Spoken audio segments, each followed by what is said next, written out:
The champagne flutes were already set on the rehearsal dinner table when my daughter's fiancé cornered me in the empty wine cellar. "Mrs. Hartwell," Marcus said, his charming smile gone. "I need $2 million by tomorrow, or I'll make sure Emily never speaks to you again. I'll tell her you came on to me. Who do you think she'll believe?" I looked at him for a long moment, my hands steady despite my racing heart. Then I reached into my purse and pulled out my phone. "Actually, Marcus, I think she'll believe this." I pressed play on the recording I'd just made. His face went white. "But I'm getting ahead of myself. Let me start from the beginning. My name is Linda Hartwell, and at 62, I'd built a life I was proud of. 28 years ago, I'd started a marketing firm in my garage while pregnant with Emily. Now, Hartwell Creative was one of the top boutique agencies in San Francisco, with clients across 3 continents. My late husband, David, had believed in me from day one, and after losing him to cancer 5 years ago, I'd thrown myself into work and being there for our daughter. Emily was 27, brilliant, and working as a senior graphic designer at a tech startup. She'd inherited her father's artistic eye and my business sense. We had dinner together every Tuesday, and she was my best friend. That's why, when she called me that October evening, I could hear the difference in her voice immediately. "Mom, can I bring someone to dinner tomorrow? Someone special?" My heart lifted. Emily had been dating casually since her breakup with her college boyfriend 3 years prior, but nothing serious. "Of course, sweetheart. Tell me about him." "His name is Marcus Bennett. He's an entrepreneur, Mom. He's brilliant and ambitious, and he gets me. We've been seeing each other for 3 months, and I know it's fast, but I really want you to meet him." 3 months. David and I had dated for 2 years before getting engaged, but I reminded myself that every relationship was different. I can't wait to meet him. The next evening, I set the table in my Pacific Heights townhouse with extra care. I'd made Emily's favorite rosemary chicken and opened a good wine. When the doorbell rang at 7, I smoothed my cashmere sweater and opened the door with a warm smile. Marcus Bennett was 33, tall, with sandy hair and an expensive-looking suit. His handshake was firm, his smile confident.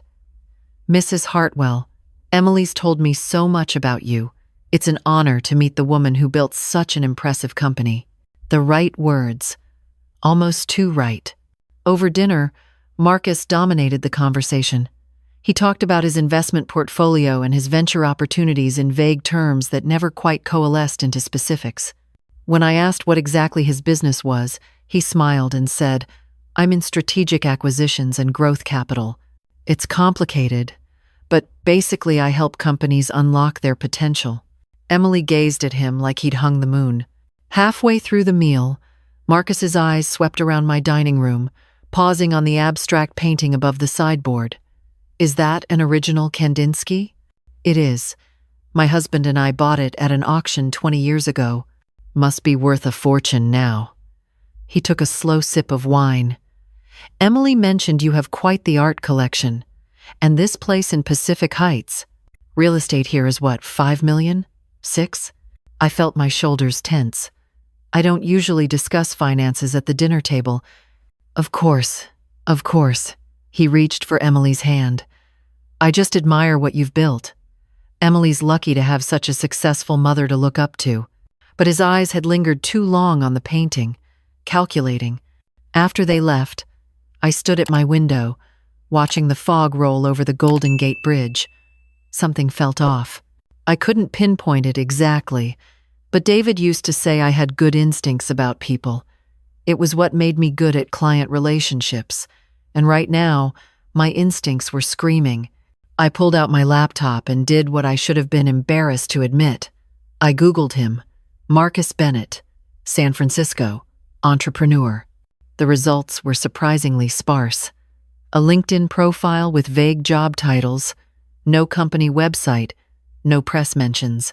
For someone claiming to be a successful investor, he had remarkably little digital footprint. I told myself I was being paranoid. Emily was happy. That was what mattered. But then, 2 weeks later, Emily called. "Mom, Marcus proposed. We're engaged." "That's wonderful, honey," I said, trying to inject warmth into my voice. When did this happen? Last night at the Cliff House. Oh, Mom, it was perfect. He had rose petals and everything. And look, I'm sending you a picture of the ring. The photo came through. The diamond was enormous, easily 4 carats. I thought of Marcus's vague business description, his lack of online presence. Where exactly had the money come from? It's beautiful, sweetheart. Have you set a date? That's the thing. Marcus thinks we should do it soon, before Christmas. He says when you know, and why wait? What do you think? I thought it was way too fast. I thought something was wrong. But I said, whatever makes you happy, Emily. Actually, we were hoping to have dinner with you this weekend. Marcus has some ideas about the wedding, and we wanted your input. That dinner was when the red flags became impossible to ignore. They arrived at my place on Saturday, and Marcus immediately started talking about the wedding. We're thinking the Ritz-Carlton, Half Moon Bay, ocean view ceremony, reception for 200 guests. Emily deserves the best. That sounds lovely, I said carefully, though those venues book up months in advance. Already handled. I made some calls. He smiled. I have connections. Emily squeezed his hand, beaming. I felt sick. Of course, a wedding like that doesn't come cheap, Marcus continued. We're estimating around $300,000 for everything we want. The venue, the flowers, the band, the photographer. Emily showed me your wedding album. Your wedding looked beautiful, but we want to go bigger. I took a sip of water. That's quite an investment. Well, that's actually what we wanted to talk about. Marcus leaned forward. Emily and I have been discussing our future. We want to buy a house, start our lives together properly. With both our incomes, we can afford a decent place, but nothing in the neighborhoods we really want. Pacific Heights, Presidio Heights. Near you, actually. Those neighborhoods are expensive. Exactly. Which is why we were hoping you might help with the down payment. As an early wedding gift. Or better yet, an investment in our future. When Emily eventually inherits, you know the money will come back to the family anyway. I set down my water glass very carefully. You want me to buy you a house. Not buy. Just help with the down payment. Maybe $500,000? That would get us into the right neighborhood. Emily deserves to live somewhere nice. Emily's face was pink. Marcus, we talked about how to bring this up. I know, babe, but your mom's a businesswoman. She understands investments. He turned back to me. Think of it as investing in Emily's happiness. I looked at my daughter. Emily, honey, can we talk? Just the two of us? Marcus's smile tightened. Anything you need to say to Emily, you can say in front of me. We're partners now. We don't keep secrets. That was it. That was the moment I knew. Actually, Marcus, I'd like to speak with my daughter privately. I'm sure you understand. He stood up, that smile still frozen on his face. Of course. I'll wait in the car, babe. After he left, Emily turned to me, defensive. Mom, I know what you're going to say. Do you? Because I'm trying very hard to understand why your fiancé just asked me for $500,000 before you've even been engaged for a month. He didn't ask for that much. He said $500,000 for a down payment, and it makes sense. Real estate here is impossible, and if we don't buy now, we'll be priced out forever. Emily, you've known him for 4 months. 4 months. And he's already asking me for money. He's not asking for himself. It's for us. For our future. And you know what? I knew you'd react like this. You've been weird about him since we met. I'm concerned. This is moving very fast. You married Dad after a year. 2 years. And he never asked my parents for money. Emily's eyes filled with tears. You know what I think? I think you're jealous. You've been alone since Dad died, and you can't stand that I've found someone who makes me happy. The words hit like a slap.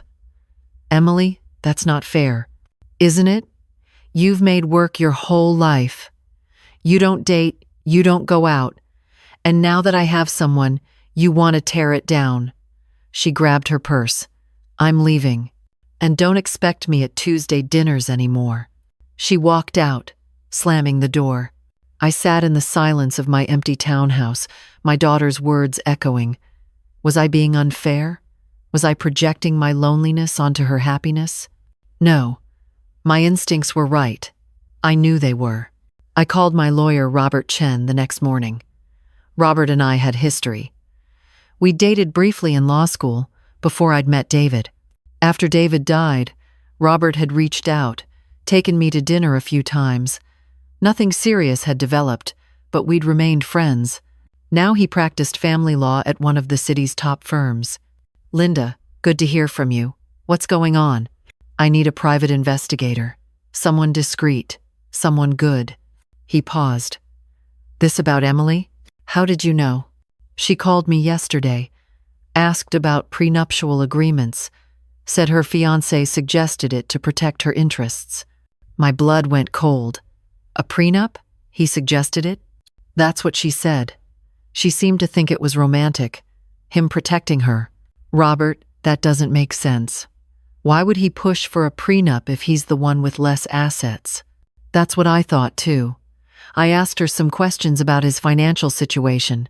She got vague, said he had investments and holdings, but couldn't give me specifics." "Can you recommend that investigator?" "I'll text you his info. Linda, be careful.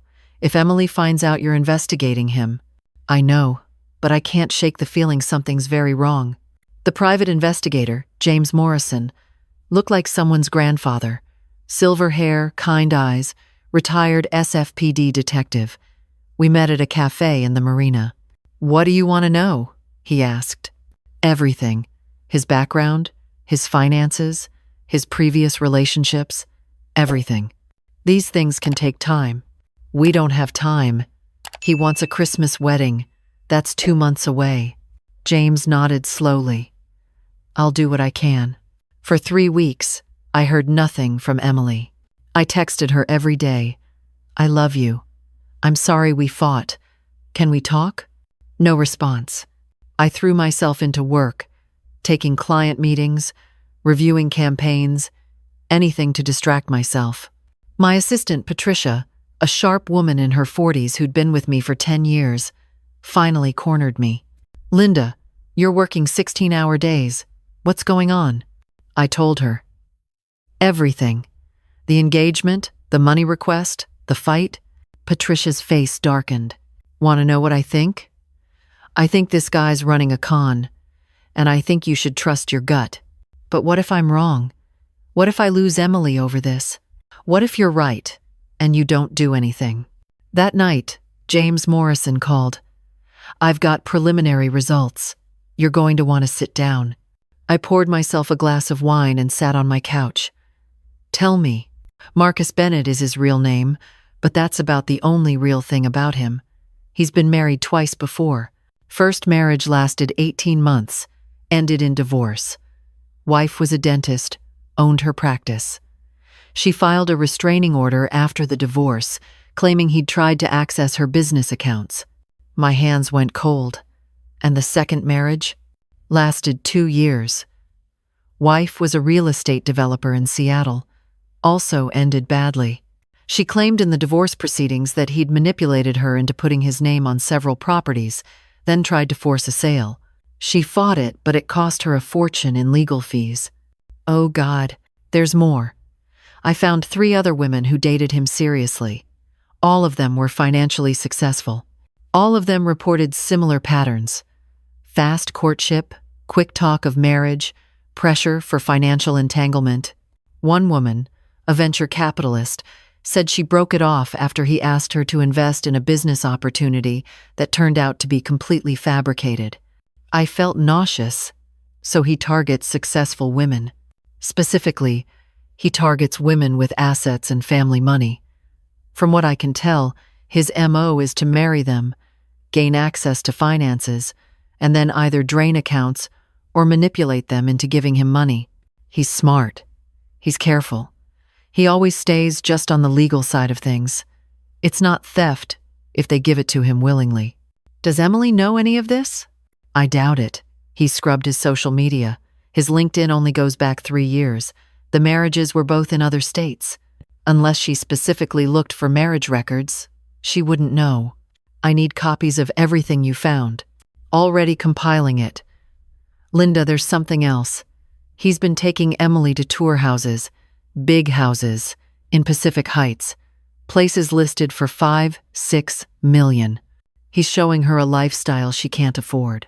Setting expectations. So when he asks for money, it feels reasonable. Exactly. When the full report arrived 2 days later, I sat at my kitchen table and read through every page. Marriage certificates, divorce filings, restraining orders, police reports, photographs of Marcus with other women, all of them successful, all of them now financially damaged. He was a predator, and my daughter was his next target.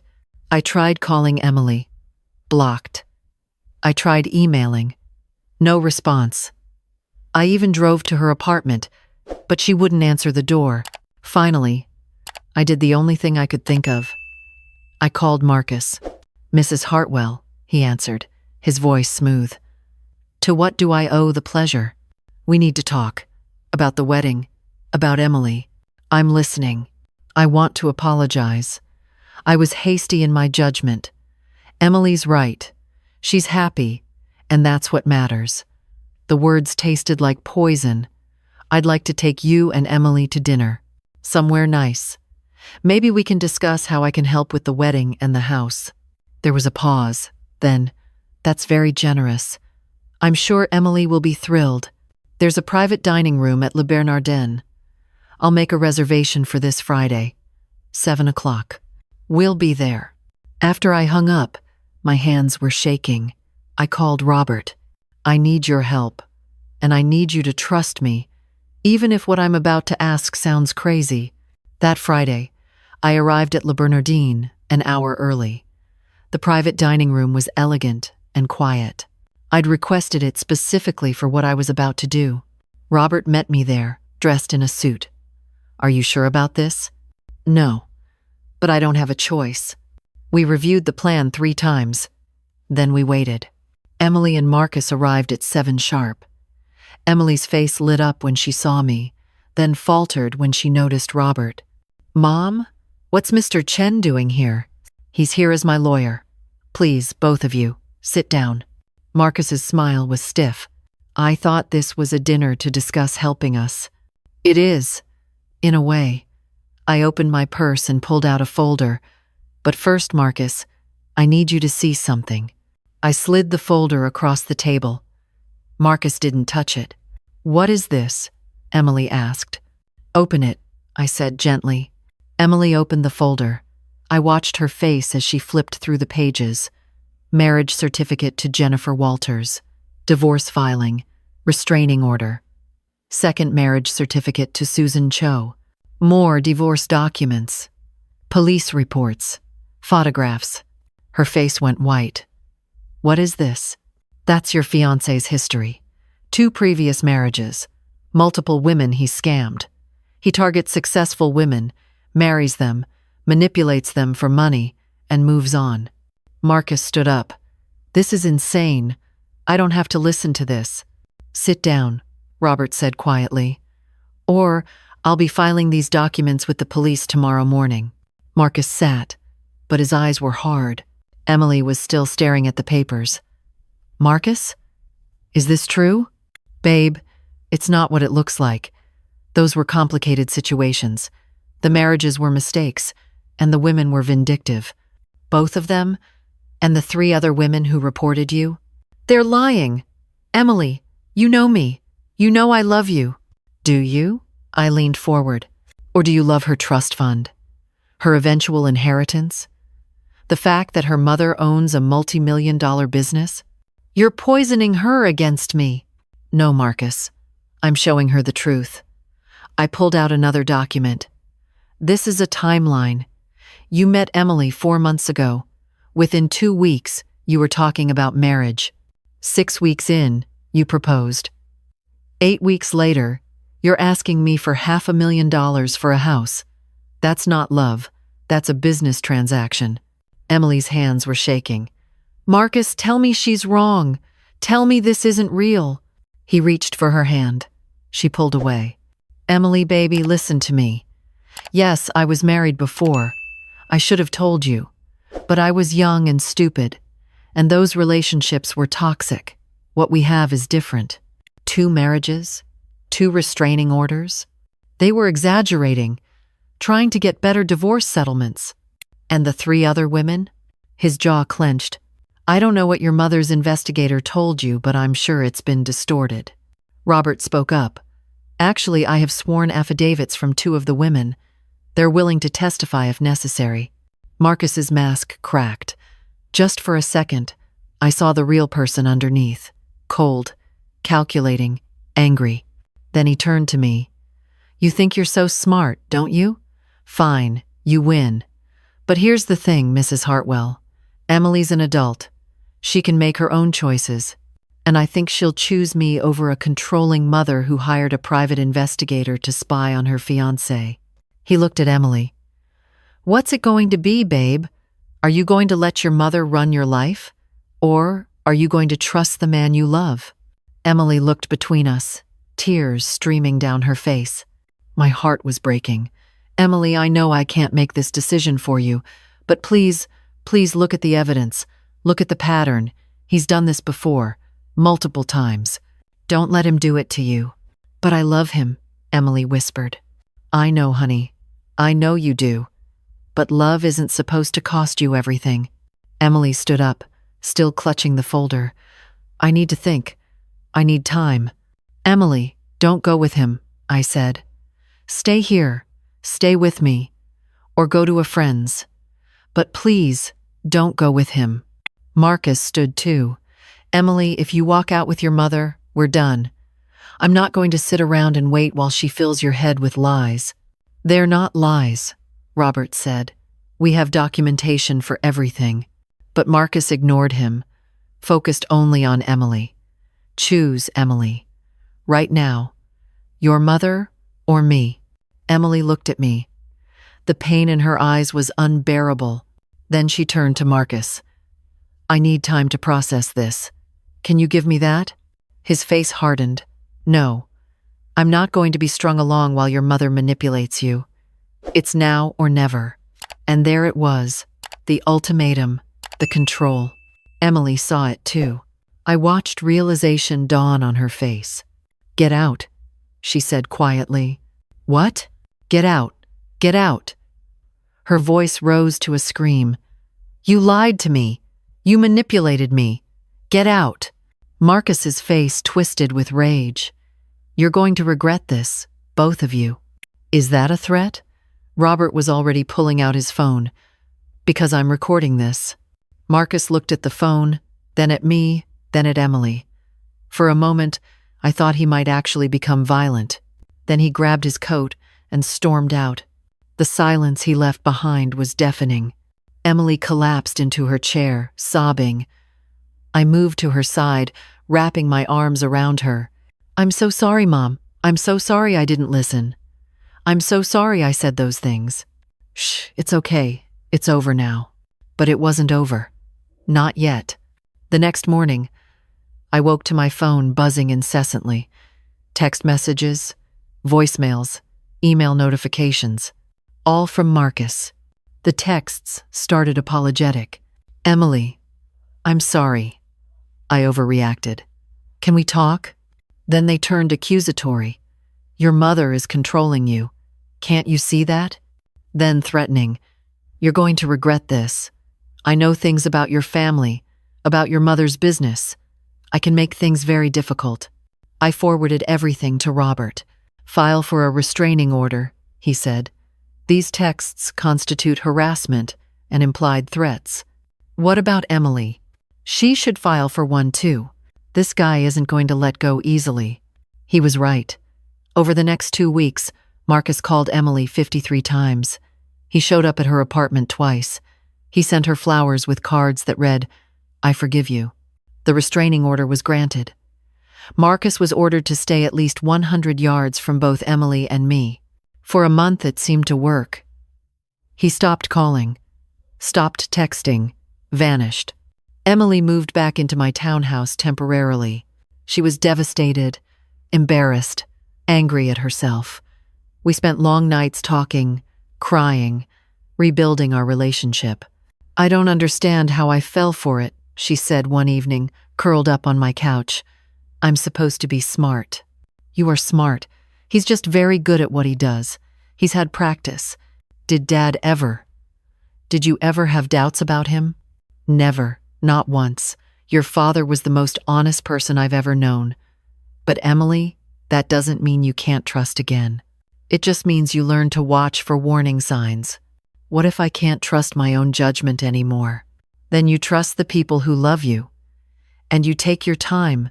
Christmas came and went quietly. Emily and I decorated the tree together, made cookies, watched old movies. It felt like when she was young, before everything got complicated. I thought it was over. I thought Marcus had moved on. I was wrong. In late January, Emily got a call from her bank. Suspicious activity on her credit card. Thousands of dollars in charges she hadn't made. We filed a police report.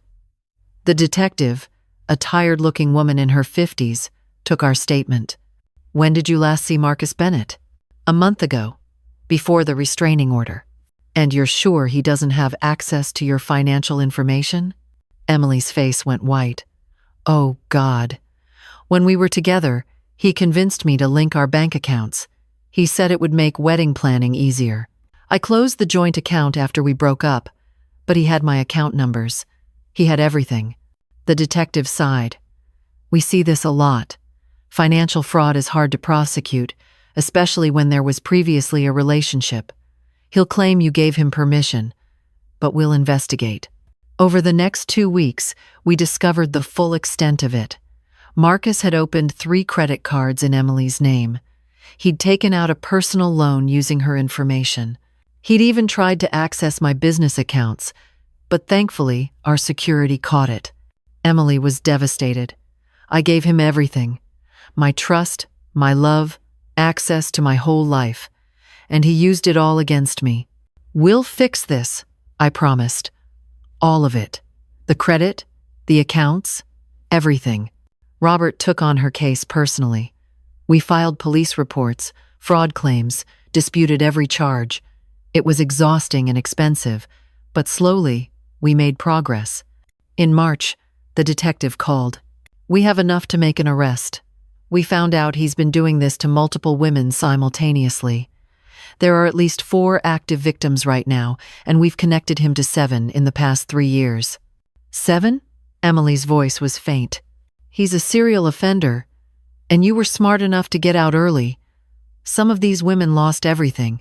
Marcus was arrested at the airport, trying to fly to Chicago with a one-way ticket. In his luggage, they found fake IDs, credit cards in different names, and detailed notes on potential targets. He was a professional, and Emily had been his latest mark. The trial was scheduled for June. Robert prepared us carefully. "He's going to try to paint you as vindictive exes. He's going to claim everything was consensual. But we have documentation. We have the restraining orders. We have the other victims willing to testify." On the first day of trial, I sat behind Emily in the courtroom. She was terrified, but she held her head high. Marcus sat at the defense table in an expensive suit, looking nothing like the manipulative predator he was. He looked like a successful businessman wrongly accused. But over 3 days of testimony, the truth came out. Jennifer Walters, his first wife, testified about how he'd drained her business accounts. Susan Cho described the pressure and manipulation. 3 other women told similar stories. The pattern was undeniable. When Emily took the stand, she was shaking but clear. She described the whirlwind romance, the pressure for money, the threats. She showed the texts, the financial records, the timeline. Marcus's lawyer tried to tear her apart. "Isn't it true you willingly gave Mr. Bennett access to your accounts?" "Yes, because I trusted him. Because he manipulated me into thinking we were partners." "Did he hold a gun to your head?" "No. He used something more effective. He used love, or what I thought was love. In the end, The jury deliberated for only 4 hours. Guilty on 7 counts of fraud, 2 counts of identity theft, 1 count of stalking. Marcus was sentenced to 8 years in prison. When the verdict was read, Emily grabbed my hand. We both cried. Outside the courthouse, surrounded by reporters, Emily gave a brief statement. "I want other women to know. If something feels wrong, trust that instinct. Don't let anyone rush you. Don't let anyone isolate you from the people who love you. And don't be ashamed if you fall for a lie. These men are professionals, but we can fight back." That evening, Robert took us to dinner. Just the 3 of us, at a quiet restaurant overlooking the bay. "To justice," he said, raising his glass. "To family," Emily added. "To second chances," I said. As we clinked glasses, Robert's hand found mine under the table. Emily saw and smiled. "Mom, are you and Mr. Shen?" "We're friends," I said quickly. "Friends who look at each other like that?" Emily grinned. "Mom, it's okay. I want you to be happy too." Robert squeezed my hand. "I've been trying to ask your mother out properly for 5 years. Maybe now she'll finally say yes." I looked at him, this good man who'd stood by us through everything, who'd protected Emily like she was his own daughter, who'd never asked for anything in return. "Yes," I said. "I'll say yes." 6 months later, Emily moved into her own place. A modest apartment in the Richmond district, no more Pacific Heights dreams. She was rebuilding her credit, her confidence, her life. She'd also started dating again, a software engineer named Daniel who'd been her friend for years. He was patient and kind, and when he asked to meet me, he didn't ask about my art collection or my house value. He asked about Emily's favorite food so he could cook for her. "I like him," I told her after that first dinner. "Me too. But Mom, we're taking it slow. Really slow.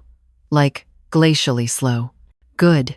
As for Robert and me, we'd fallen into an easy rhythm. Dinners twice a week. Sunday hikes. He'd even started keeping a toothbrush at my place. One evening, sitting on my deck watching the sunset, he said, "You saved her, you know. We saved her. You, me, James Morrison, that detective. It took all of us. But you saw the truth first. You trusted your instincts when everyone else thought you were overreacting. I'm her mother. What else could I do?" He kissed my temple. "You fought for her, even when she didn't want you to. That's what love looks like." I thought about Marcus's last words to Emily at that dinner. "Choose your mother or me." He'd thought it was an ultimatum, but really, it was the moment Emily saw him clearly, the moment the mask fell. Because real love doesn't demand you choose. Real love doesn't isolate. Real love doesn't rush or pressure or manipulate. Real love protects. Real love waits. Real love tells the truth, even when the truth is hard. My phone buzzed. A text from Emily. "Having dinner with Daniel's parents tomorrow. Nervous. Can I call you after?" I texted back. "Call me before, during, and after. I'm always here." That's what mothers do. We stand guard. We see the danger our children don't see. We fight the battles they can't fight yet. And sometimes, if we're lucky, we save them before it's too late. I looked out at the San Francisco skyline, the city lights beginning to twinkle in the dusk.